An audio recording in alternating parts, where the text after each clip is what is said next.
Dasar sukacita kita bukan ditentukan oleh apa yang ada di dunia, tetapi sorga yang turun bagi setiap kita, bawa sukacita dan tinggal dalam setiap kita. Artinya apapun keadaannya, bersama dengan Tuhan yang sudah taruh sukacitanya dalam kehidupan setiap kita, kita mampu bersukacita. Tepuk tangan yang paling meriah buat Tuhan. Haleluya. Laki-laki berbeda dengan perempuan. Ketika dia ada masalah, dia nggak tahu mau cerita kemana. Dan memang laki-laki nggak biasa cerita kalau ada masalah. Karena laki-laki tidak bercerita. Beda sama wanita. Wanita kalau ada masalah, ada support system yang tiba-tiba terbentuk. Iya, wanita kalau sedih, dia tinggal datang ke bestie-bestinya. Iya, dia tinggal datang, aku mau cerita. Itu entah apa yang merasuki para wanita-wanita yang lain ini. Mereka langsung bilang, ayo, duduk, ayo, minum dulu, cerita. Ada apa. Iya dong, kan saya meriset. Iya, laki-laki beda. Laki-laki mau cerita gimana, mereka nggak biasa bercerita. Makanya laki-laki ketika ada masalah biasanya cuma nongkrong depan teras bengong.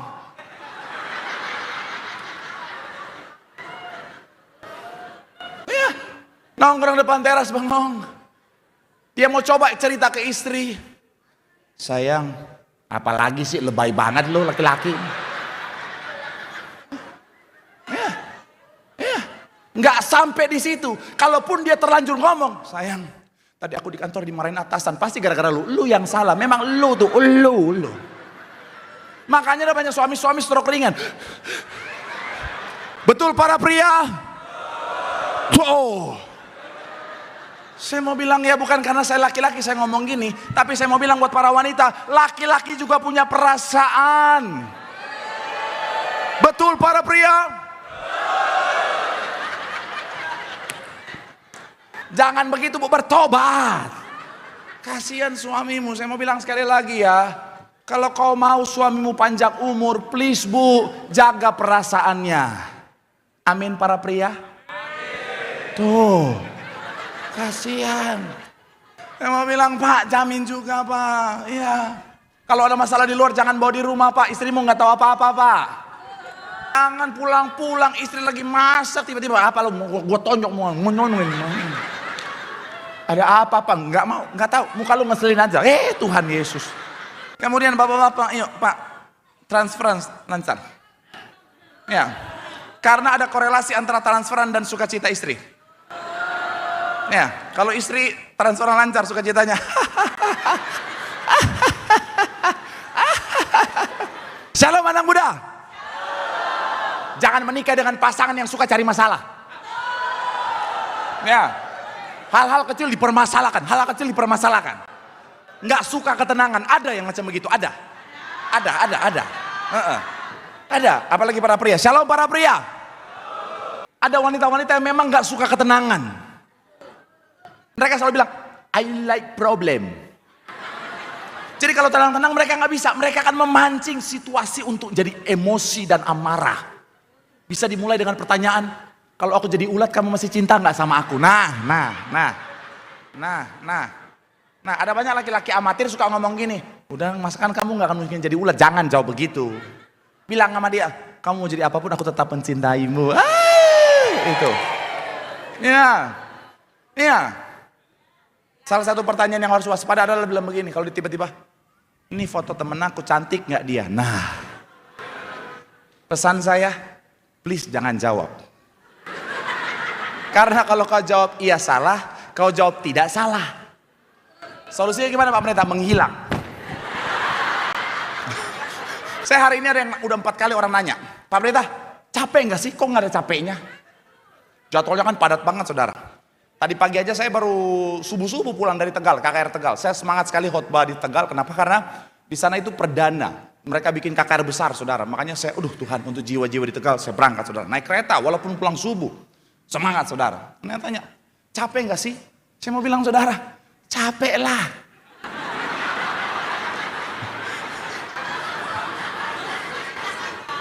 What do you expect? Saudara pikir saya akan bilang, saya Superman.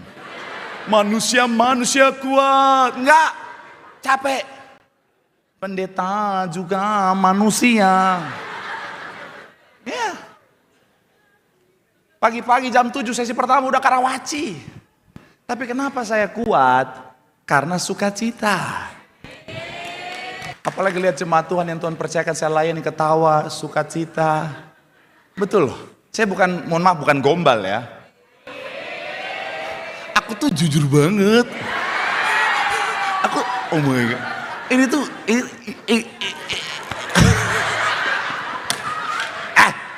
tuh dari dalam hati. Aku tuh care sama kamu.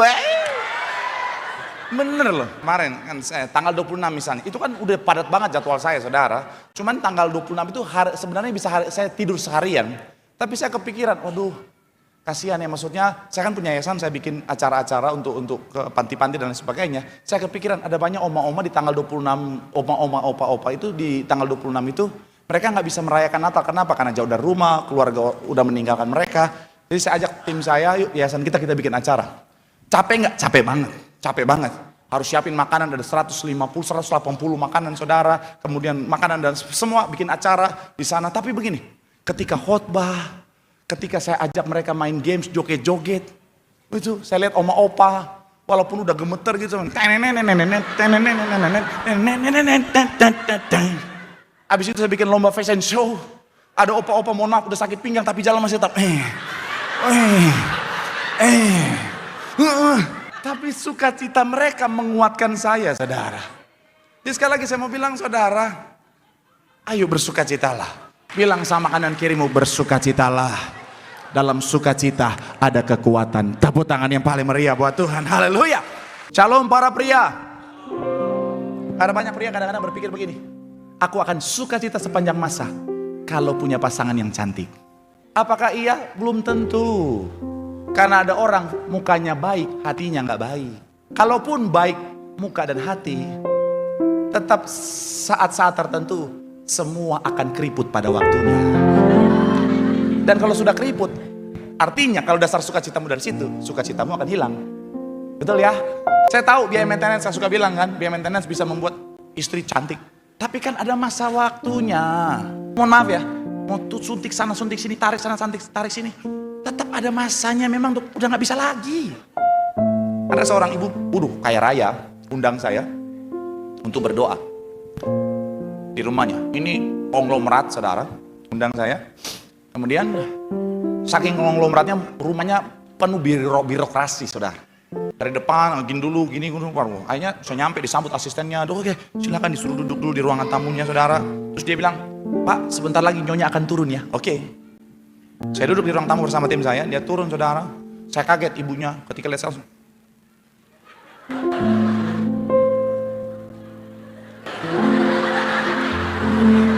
Dalam hati saya belum ngomong apa-apa kok udah salah ngomong. Mukanya dong.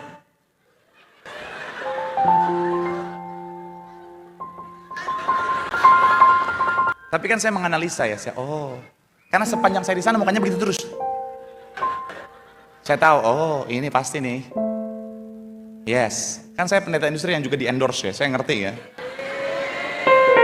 Saya udah tahu, salah suntik ini.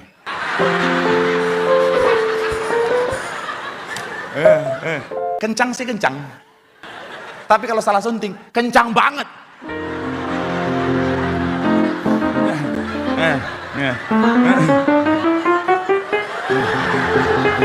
Sama wanita juga saya mau bilang ya, kalau dasar sukacitamu karena pasanganmu six pack,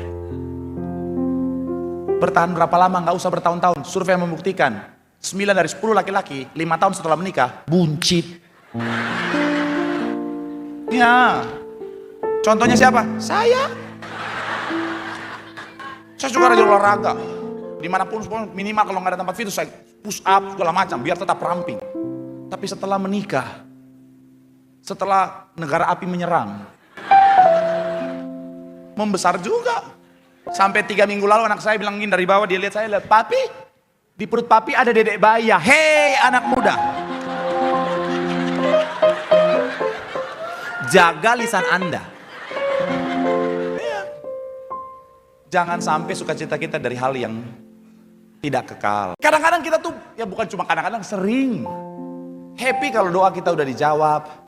Kalau kita minta berkat, Tuhan sudah berkati. Kalau kita minta mujizat, Tuhan sudah kasih mujizat. Kalau kita minta pemulihan, Tuhan sudah kasih pemulihan. Nah, kalau kita mau jujur, kita kadang-kadang bahagianya baru setelah itu. Dan Tuhan gak mau itu.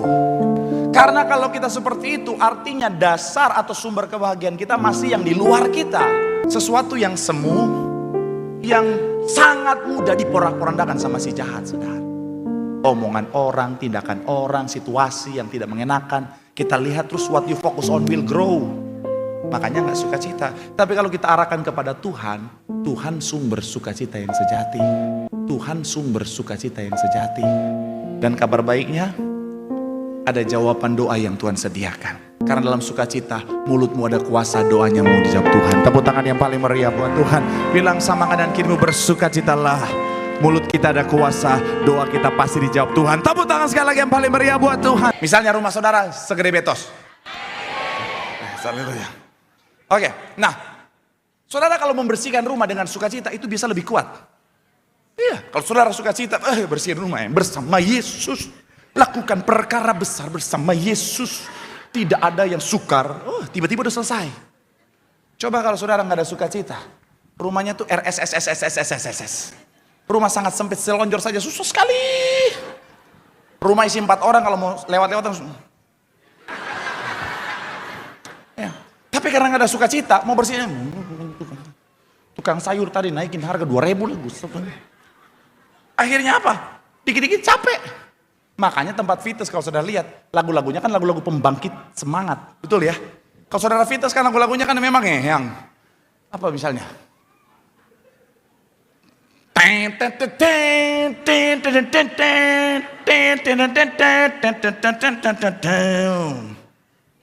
Lihat dia makin gagah, makin gagah,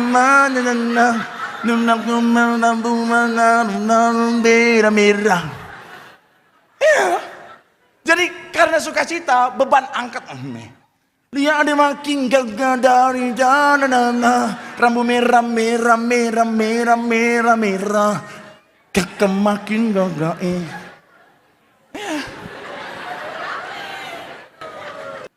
Makanya saya kalau fitness lagu-lagunya juga lagu-lagu semangat. Tapi tetap yang rohani. Iya.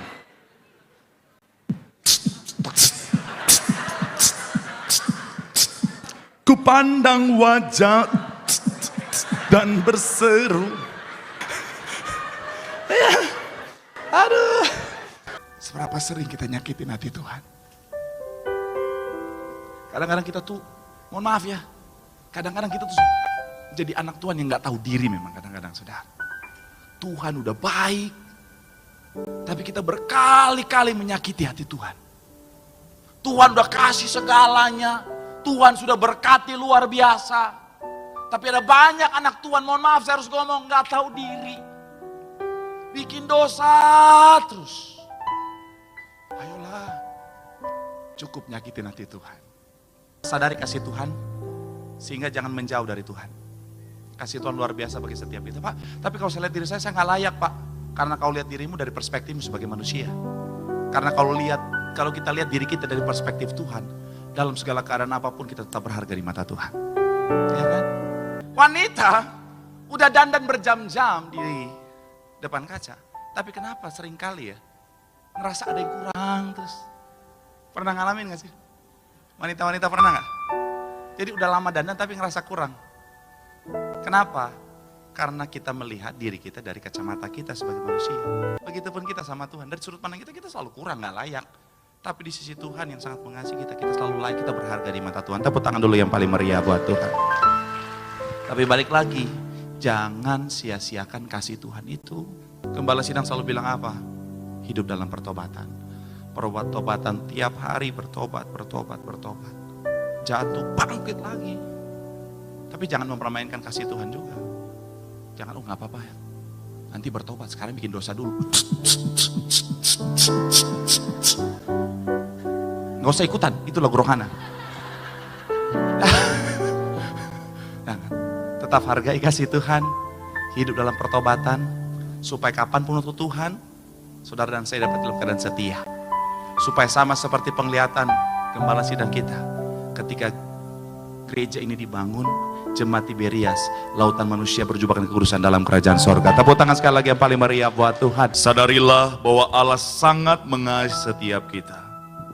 Kasih Tuhan melebihi segala pelanggaran kita. Dia karuniakan anaknya yang tunggal, supaya barang siapa yang percaya kepadanya tidak binasa, melainkan beroleh hidup yang kekal. Maka hari ini, responi kasih Tuhan, hiduplah dalam pertobatan, supaya keselamatan yang sudah Tuhan sediakan, itu menjadi bagian setiap kita. Jadilah pelaku firman, hiduplah menyenangkan hati Tuhan. Karena kalau kita sungguh-sungguh pelaku firman Tuhan, maka pasti selalu ada berkat yang sudah Tuhan sediakan. Kalau kita pelaku firman Tuhan, kita tidak usah khawatir, tidak usah takut apapun, karena penyertaan Tuhan sempurna bagi orang-orang benar. Dan ketika kita menjadi pelaku firman Tuhan, ada pertolongan yang Tuhan sediakan bagi setiap kita. Mari saat ini berdoa di hadapan Tuhan, pribadi lepas pribadi berbicara di hadapan Tuhan. Jika ada dosa, mari minta ampun sama Tuhan. Dan mari janji untuk hidup dalam pertobatan.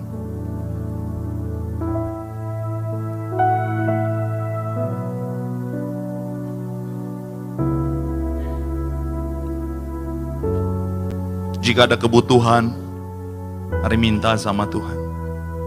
Dia Jehovah Jireh yang maha menyediakan.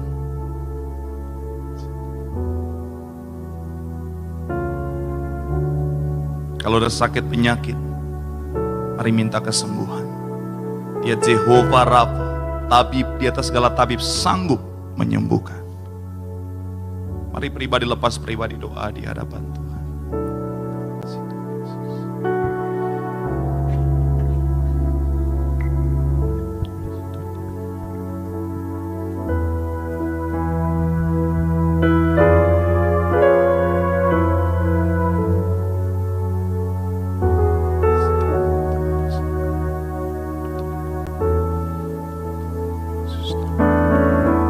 Bapa, dalam nama Tuhan Yesus, kami menyerahkan setiap doa permohonan jemaat-Mu. Kami percaya Tuhan hadir, Tuhan mendengar, dan Tuhan pasti menjawab dari sorga. Kami doa, hidup kami penuh kuasa, hidup kami diberkati, hidup kami di bumi seperti di sorga. Terima kasih Tuhan, terima kasih Tuhan. Saya harus disclaimer dulu saudara, saya bukan orang yang penganut teologi kemakmuran, tetapi bicara tentang anak Tuhan jangan anti berkat. Karena berkat adalah apa yang Tuhan sediakan dalam konteks ketika saudara dan saya dalam penyertaan Tuhan. Kenapa? Karena dia adalah Bapa yang baik. Sama-sama bilang sama saya, Bapa yang baik. Analogi sederhana, anak saya kalau jalan sama saya di mall, segala kebutuhannya aman di tangan saya.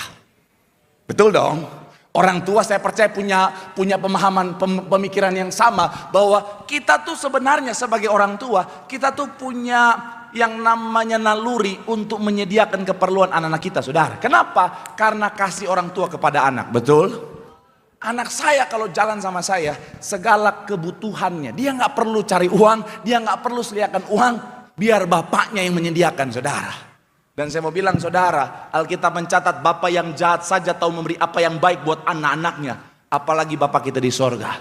Dia Bapa yang baik, dia menyediakan yang terbaik bagi setiap kita. Tepuk tangan yang paling meriah buat Tuhan. Tuhan lihat keadaan kita, dia tahu kebutuhan kita. Dan kabar baiknya bukan cuma lihat satu kesatuan, dia lihat dan dia pasti menyediakan. Amin. Saudara yang lagi butuh uang, Tuhan tahu keadaanmu.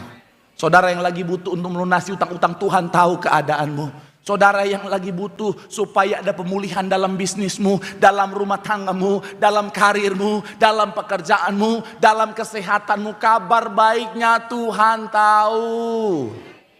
Dan Tuhan gak cuma sampai tahu, dia akan menyediakan segala kebutuhan, keperluan kita. Tepuk tangan sekali lagi yang paling meriah buat Tuhan. Allahku kan memenuhi keperluanku menurut kekayaan dan kemuliaannya. Kalau soal kebutuhan, jangan takut, Tuhan pasti penuhi, katakan amin. Pak, kalau semua yang aku butuhkan Tuhan penuhi, tapi kenapa kok ada yang aku nggak dapatkan? Coba evaluasi, jangan-jangan itu bukan kebutuhan tetapi keinginan. Karena kalau kebutuhan Tuhan pasti penuhi, tapi kalau soal keinginan belum tentu. Yang pertama, ada saat dimana keinginan kita bisa berbahaya buat kita. Ada saat dimana keinginan kita bisa membuat kita keluar dari rancangan yang sudah Tuhan sediakan. Makanya saat itulah keinginan kita tidak Tuhan penuhi. Anak saya kalau jalan sama saya di mall, segala kebutuhannya saya penuhi. Tapi kalau misalnya lewat mendekati area toko mainan, ya naluri bapak-bapak saya langsung berkoar-koar. Dari jauh kelihatan, wah toko mainan nih. Alarm berbunyi, nat, nat, nat, nat. Saya angkat anak saya tutup matanya, lari. Daripada dia lewat, dia rewel, dia pengen. Bukan saya pelit. Tapi kalau kan rumah saya nggak besar, rumah saya kecil. Kalau dia beli mainan lagi, rumah saya full sama mainan, saya mau tidur di mana? Ya masa iya saya ngekos lagi, saudara? Saya mau bilang sekali lagi, saudara. Kalau soal kebutuhan, jangan takut. Tuhan dia melihat kebutuhan kita. Dalam penyertaannya, dia pasti menyediakan segalanya. Tepuk tangan sekali lagi yang paling meriah buat Tuhan. Kesaksian gereja ini luar biasa. Banyak orang terheran-heran, Tiberias kok bisa bikin Natal besar-besaran di GBK. Pasti mahal. Ya iyalah. Saya mau bilang saudara, tapi itulah Tuhan saudara. Apakah gereja ini mohon maaf ya, berkelimpahan dalam konteks karena jemaat perpuluhan. Apakah pernah Tiberias pendetanya bilang, ayo jemaat, kita mau Natal GBK perpuluhan. Nggak ada kan? Kalau ada, nanti disentil ibu gembala. No. Ayo jemaat, kita mau malam dana karena mau GBK. Pernah nggak? Nggak pernah. 24 kali pelayanan GBK, Natal GBK, tanpa macam-macam seperti itu. Tetapi kenapa selalu bisa? Walaupun mahal, karena penyertaan Tuhan ada di gereja ini, semuanya Tuhan penuhi dengan cara yang ajaib saudara. Tepuk tangan yang paling meriah buat Tuhan. Kalau saudara berjalan bersama dengan Tuhan, saya banyak ngalamin. Kadang-kadang kita bisa terheran-heran bagaimana penyediaan Tuhan itu Tuhan nyatakan dalam hidup kita. Kadang-kadang kita bisa bilang, loh kok iso? Lah iso lah. Tuhan kita adalah Tuhan yang ahli bikin yang ora iso jadi iso saudara. Nggak ada perkara yang mustahil buat Tuhan. Saya doa apapun kebutuhanmu dengan caranya Tuhan sediakan dalam kehidupanmu. Tepuk tangan yang paling meriah buat Tuhan. Kalau kita hidup dalam Tuhan, kalau kita dalam penyertaan Tuhan, kalau Allah bersama-sama dengan kita, promosi pasti luar biasa dalam hidup kita. Saya bukan sekali lagi penganut teologi kemakmuran. Saudara bisa cek tokoh-tokoh Alkitab. Orang yang disertai Tuhan di level manapun dia, sekalipun sangat rendah, Tuhan bisa angkat tinggi dan berkati dia. Siapa contoh dalam Alkitab? Yusuf, yes. Yusuf budak loh. Tapi karena Yusuf disertai Tuhan, Tuhan angkat tinggi. Nomor 2 di Mesir, saudara. Daniel, orang buangan di Babel. Tapi karena Tuhan menyertai dia, Tuhan angkat tinggi luar biasa. Daud, gembala yang cuma mengembalakan 2-3 ekor kambing domba. Even di rumah tangga, di keluarga cuma dipandang rendah.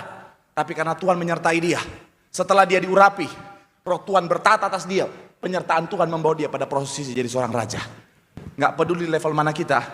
Kalau saudara dan saya dalam penyertaan Tuhan, saudara pasti diangkat naik dan diberkati. Tepuk tangan dulu yang paling meriah buat Tuhan. Nggak peduli level mana kita.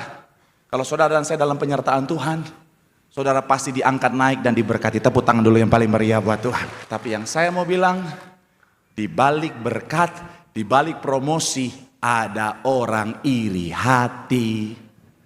Apalagi saudara tiba-tiba naik, langsung muncul oncom.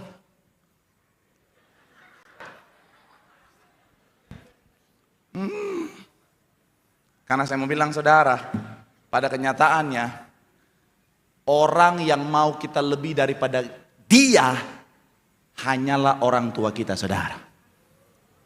Saya mau bilang ya, orang yang mau kita lebih daripada dia hanyalah orang tua kita. Dunia ini keras bos. Pada kenyataannya orang dunia sekarang, nggak usah jauh-jauh. Dia punya iPhone 15. Tiba-tiba saudara ketemu lagi sama dia, satu kantor, satu gaji, satu level. Tiba-tiba saudara datang pakai iPhone 17. Yang iPhone 15 tadi bisa.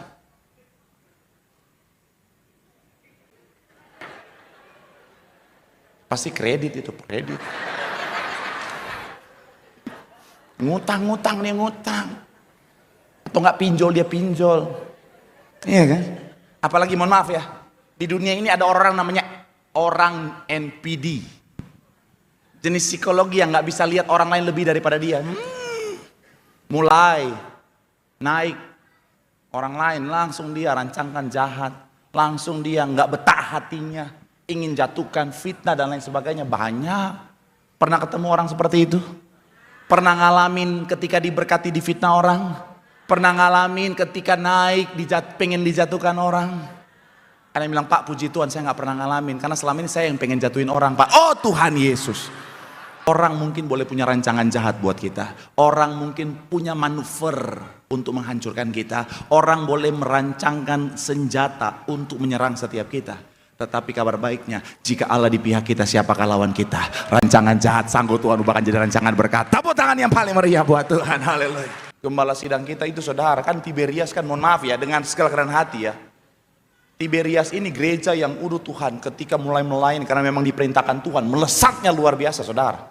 Jemaat tiba-tiba dung, langsung full di mana-mana. Akhirnya apa? Mulai ada orang yang iri hati, serang gembala, bilang Tiberias sesatlah. Apa itu gereja Tiberias? Sesat. Gembalanya naik turun surga. Orang kan kayak gitu kan, nggak tahu ceritanya, main ngomong aja. Kata siapa? Itu pengalaman gembala sidang yang diceritakan berkali-kali. Bukan gembala sidang naik turun surga berkali-kali. Memang kadang-kadang apalagi tuh, Tiberias, gereja sesat berminyak-minyak. Jemaatnya berminyak-minyak. Dari rumah susah payah, sanggul sasak 2 meter. Masuk pintu harus nunduk. Pas keluar lepek. Saya mau bilang saudara, padahal Alkitab jelas bicara tentang kuasa minyak urapan saudara. Tapi segala macam, orang fitnah, orang hina dan lain sebagainya. Tapi itulah, gereja ini akhirnya apa? Karena disertai Tuhan, Tuhan kasih kemenangan. Tepuk tangan yang paling meriah buat Tuhan. Saya juga dalam kehidupan saya, perjalanan pelayanan saya juga ada juga. Kan saya bukan siapa-siapa, yang dipandang orang sebelah mata, yang mereka pikir, oh mana mungkin dia bisa khotbah bagus, kan dia mantan boy band. Palingan juga dia di mimbar bukan khotbah, dia joget. Oh Tuhan Yesus. Tapi ketika dipercayakan, Bapak Ibu Gembala lihat, Kak Argo Karisto lihat, akhirnya oh ya dipercayakan khotbah. Ada juga yang akhirnya insecure, ada yang akhirnya ketakutan. Akhirnya apa? Mulai bikin fitnah-fitnahan, merancangkan rancangan jahat, segala macam di ngomongin saudara. Akhirnya curhat dengan kakak rohani saya Karisto, tapi hebatnya Karisto bilang begini, tenang bro, selama hati baik, selama hidup benar Tuhan pasti bela. Ayo udah, saya jalani. Dan sekali lagi saya mau bilang saudara, disitulah. Kalau Tuhan menyertai setiap kita, orang mungkin boleh punya rancangan jahat buat kita. Orang mungkin punya manuver untuk menghancurkan kita. Orang boleh merancangkan senjata untuk menyerang setiap kita. Tetapi kabar baiknya, jika Allah di pihak kita, siapakah lawan kita? Rancangan jahat sanggup Tuhan ubahkan jadi rancangan berkat. Tepuk tangan yang paling meriah buat Tuhan. Haleluya. Saya nggak tahu orang jahat seperti apa yang coba menyerang saudara. Tapi yang saya mau kasih tahu, ada Tuhan di pihak kita. Kalau kita berjalan bersama dengan Tuhan, dalam penyertaan Tuhan kita pasti lihat kemenangan. Tepuk tangan sekali lagi yang paling meriah buat Tuhan. Bilang sama kanan kirimu, dalam penyertaan Tuhan. Bilang sama yang ngomong, di situ ada kemenangan. Tepuk tangan yang paling meriah buat Tuhan. Haleluya. Penyertaan Tuhan tidak menjamin kemudahan. Yes, ada jaminan berkat. Tapi seringkali dalam prosesnya Tuhan izinkan keadaan yang tidak mudah. Yes, ada jaminan kemenangan. Tapi kadang-kadang dalam prosesnya Tuhan izinkan peperangan yang tidak mudah dalam langkah kita. Tapi Tapi itulah Tuhan. Karena sebenarnya tujuan Tuhan yang paling utama bukanlah soal kita terima berkat saja, kita terima kemenangan saja, tapi karakter kita yang semakin dibentuk seperti karakter Kristus. Dalam proses Tuhan menyertai, Tuhan mengajar setiap kita supaya sekali lagi kita jadi lebih pintar, lebih bijaksana, lebih hebat. Iman kita semakin lebih kuat. Dan mau gak mau untuk supaya itu semua tercapai, dalam proses pengajarannya kadang-kadang Tuhan bisa izinkan masa-masa sukar, masa-masa yang berat. Karena gak bisa dipungkiri, yang membuat orang belajar, yang membuat orang jadi hebat, yang membuat orang jadi lebih berhati-hati, yang membuat orang jadi lebih bijaksana, bukanlah zona nyaman, tapi justru masa-masa sukar, tapi justru masa-masa yang berat, tapi justru masa-masa yang kadang-kadang penuh dengan air mata. Betul atau tidak? Iya kan? Makanya kalau Tuhan lagi izinkan kau ngalamin masa yang sukar, kau ngalamin masa yang berat, please jangan seperti bangsa Israel di padang gurun yang mereka pikir Tuhan meninggalkan. No, Tuhan gak pernah meninggalkan, karena janjinya, aku senantiasa menyertai engkau. Tapi masa yang berat itu, masa yang penuh air mata itu, masa yang sulit itu Tuhan mau pakai supaya kita mencapai rancangannya yang indah. Kapan light stick ini bisa mencapai tujuan penciptaannya? Dengan cara apa? Yes, dengan dipatahkan, diremukkan. Tapi hanya dengan cara itu si light stick ini bisa mencapai tujuannya. Betul ya? Nah, terkadang Tuhan dalam hidup kita juga sama. Kadang-kadang Tuhan seperti meremukkan keadaan kita, sampai kita bilang, Tuhan kok gini amat ya Tuhan, Tuhan kok sakit gini ya Tuhan. Tapi Tuhan izinkan itu karena Tuhan mau kita mencapai tujuannya dalam hidup kita. Bahkan gak sampai di situ saudara. Kapan light stick ini benar-benar maksimal? Ketika suasananya diizinkan dalam kegelapan. Semakin gelap, semakin maksimal light stick ini bisa menyala. Kadang-kadang dalam hidup kita, Tuhan bisa izinkan kita dalam keadaan gelap secara ekonomi, gelap secara kesehatan kita, gelap secara masalah dalam rumah tangga kita, gelap dalam situasi karir, pekerjaan, bisnis kita. Karena Tuhan mau saudara dan saya mencapai tujuan maksimal kita, yaitu apa? Untuk menjadi terang. Dia tidak pernah meninggalkan setiap kita, bahkan di saat tergelap sekalipun. Sekalipun bayanganmu meninggalkanmu di saat tergelap, tapi Tuhan tak pernah meninggalkan kita. Dia setia sampai selama-lamanya. Dia izinkan itu supaya kita bercahaya melalui kehidupan setiap kita. Banyak jiwa dimenangkan, nama Tuhan dimuliakan. Tepuk tangan yang paling meriah buat Tuhan. Penyertaan Tuhan itu sempurna dalam kehidupan setiap kita. Dalam segala keadaan dia tetap Tuhan yang setia. Dalam penyertaannya dia janjikan penyediaan yang sempurna. Dalam penyertaannya dia janjikan kemenangannya. Dan dalam penyertaannya Tuhan mungkin bisa izinkan kita ngalamin proses yang tidak mudah. Kadang-kadang dalam penyertaannya Tuhan bisa izinkan kita ngalamin kejatuhan, tetapi tidak sampai tergeletak.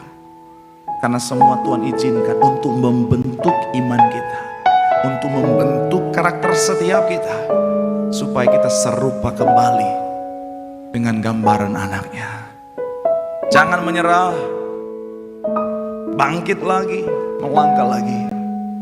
Penyertaan Tuhan luar biasa. Dimanapun Tuhan tempatkan saudara dan saya, di dalam profesi apapun kita, dalam pekerjaan, dalam karir, dalam pendidikan, dalam pergaulan, saya mau bilang saudara, ingat kemuliaan Tuhan. Kita ingat bahwa tugas kita adalah hidup untuk kemuliaan nama Tuhan. Katakan amin. Bagaimana kita bisa jadi pribadi yang membawa kemuliaan buat Tuhan, tetapi kehidupan kita, sekali lagi saudara, sama sekali tidak mencerminkan kemuliaan Tuhan, saudara. Bagaimana kita bisa memancarkan kemuliaan Tuhan kalau story kita tiap hari, mohon maaf, kata-kata makian, kata-kata negatif, kata-kata gibah, isinya yang memang enak, yang memang enak, yang memang asik, yang memang asik. Tiba-tiba statusnya lagi di kafe Warakas nih guys. Tiba-tiba udah pindah lagi, waduh lagi di kafe Kelapa Gading nih guys. Oh abis itu, lagi di klub malam Tambun Bekasi nih guys. Sampai iblis yang lihat statusnya, tor monitor ketua. Saya mau bilang sekali lagi saudara, kita punya tujuan. Lihat kemuliaan Tuhan, kita ingat bahwa hidup kita untuk kemuliaan nama Tuhan. Tepuk tangan yang paling meriah buat Tuhan. Shalom anak muda. Hati-hati. Sekarang kan lagi banyak itu, orang kripto lah, orang saham-saham lah. Sebenarnya kripto nggak salah, saham nggak salah, tapi motivasinya yang seringkali salah, saudara. Maksudnya apa? Bukan untuk investasi, tapi untuk gaya-gayaan, saudara. Inilah yang berbahaya, karena justru dalam kesombongan akan menjadi awal mula kejatuhan, saudara. Tetapi ketika kita melihat kemuliaan Tuhan, semakin besar kita lihat kemuliaan Tuhan, semakin rendah hatilah kita. Semakin rendah hati kita, semakin kita diangkat naik dan diberkati. Tepuk tangan dulu yang paling meriah buat Tuhan. Ayo, ingat kemuliaan Tuhan. Ingat kita cuma manusia yang, mohon maaf saudara, nggak ada apa-apanya dibanding Tuhan yang luar biasa. Jadi rendah hatilah.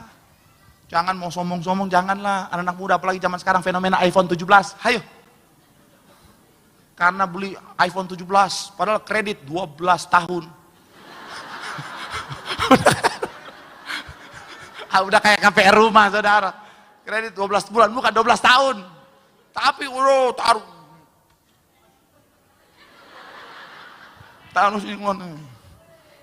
Taruh di belakang jalan, udah miring. Saya mau bilang saudara, janganlah, rendah hatilah. Amin. Sekali lagi saya mau bilang saudara, rendah hatilah. Shalom bapak-bapak. Ingat kemuliaan Tuhan, ingat kerendahan hati. Amin. Jadi bapak-bapak jangan ada kesombongan. Apalagi di depan istri. Karena saya mau bilang pak, sehebat-hebatnya kau di luar pak, tetap kau di rumah. Demam dikit, butuh istri. Sekuat-kuatnya laki-laki kalau demam. Mah tolong. Betul ibu-ibu? Sehebat-hebatnya laki-laki di luar, pulang rumah, cari barang, susah. Dikit-dikit, ma di mana ya? Sayang di mana ya? Udah depan mata nggak kelihatan. Betul para wanita? Tuh. Sama, wanita juga sama. Jangan sombong. Harus adil. Shalom para wanita. Jangan sombong. Karena sehebat-hebatnya wanita, tetap aja lihat GPS kesasar. Betul para pria? Wow, lebih banyak korbannya. Itu pun udah salah nggak mau minta maaf lagi. Udah salah. Kamu sih ya. Akhirnya pria-pria langsung, iya deh aku yang salah. Jangan ketawa bu, bertobat. Saya analogikan mimbar ini sebagai tiang yang kokoh saudara. Kalau saya berdiri sendiri, ketika ada gempa saya bisa roboh, saya bisa jatuh, betul ya. Tapi kalau saya melekat, mengikatkan diri pada tiang yang kokoh, saya mau bilang saudara, ya mungkin ada goncangan, tapi karena saya berpegang mengikatkan diri pada tempat yang kuat, saya punya kekuatan saudara. Ketika kita hidup dalam kemuliaan Tuhan ada bagi setiap kita. Goncangan mungkin boleh luar biasa, badai yang menerpa kita mungkin boleh luar biasa, tapi kemuliaan Tuhan yang melingkupi kita, itu menguatkan setiap kita. Makanya sekali lagi saya mau bilang saudara, Tuhan mau kita memuliakan Tuhan bukan karena Tuhan gila hormat. Tuhan gak butuh kita memuliakan Tuhan supaya dia mulia, enggak. Karena esensi daripada keilahiannya adalah mulia. Kita mau nyembah Tuhan atau tidak, kita mau memuliakan Tuhan atau tidak, dia tetaplah Allah yang mulia. Katakan amin. Tetapi dalam konteks ini justru kitalah yang membutuhkan untuk memuliakan Tuhan. Karena ketika kita memuliakan Tuhan, hadiratnya penuh bagi setiap kita. Di situ ada kekuatan. Sekali lagi doa saya, yuk. Jadilah pribadi yang senantiasa memuliakan Tuhan. Apalagi yang Kristen napas, please jangan cuma tahun sekali lah. Karena kita butuh Tuhan. Kita nggak bisa apa-apa tanpa Tuhan. Kita nggak bisa jauh dari Tuhan. Sehebat apapun badai, sehebat apapun tantangan, sehebat apapun masalah sakit penyakit, jauh lebih hebat Tuhan kita yang hidup, Tuhan kita yang mulia. Tepuk tangan yang paling meriah buat Tuhan. Di momen Natal yang spesial ini kita diingatkan bahwa Tuhan lahir ke dunia bawa kemuliaan. Kemuliaan Tuhan membawa kita pada panggilan hidup. Bahwa hidup ini untuk kemuliaan nama Tuhan. Kemuliaan Tuhan membuat kita sadar bahwa kita nggak bisa apa-apa tanpa Tuhan. Mengingatkan kita bahwa kita harus rendah hati. Karena orang yang rendah hati pasti diangkat tinggi dan diberkati. Dan yang terakhir, kemuliaan Tuhan akan menghasilkan kekuatan bagi setiap kita. Terus hidup dalam kemuliaan Tuhan, hidup dalam lingkupannya Tuhan. Karena hanya dalam naungan Tuhan sajalah ada kekuatan yang baru. Mungkin hari ini kau berkata, saya gak kuat Pak, saya gak mampu Pak. Artinya kau jauh dari Tuhan. Melekat sama Tuhan, ikatkan dirimu dengan Tuhan. Di situ ada kekuatan. Karena Tuhan yang kuat menopang setiap kita.